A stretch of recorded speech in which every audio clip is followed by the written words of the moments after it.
Dari Tanah Binjai, semangat itu tumbuh.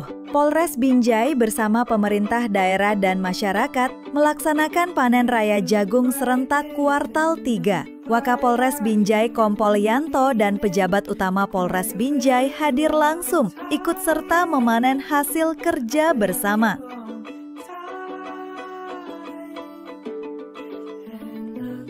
Ini adalah langkah nyata mendukung program ketahanan pangan nasional. Karena dari sawah, dari ladang, dan dari kerjasama lahir kekuatan bangsa untuk Indonesia yang mandiri, berdaulat, dan sejahtera.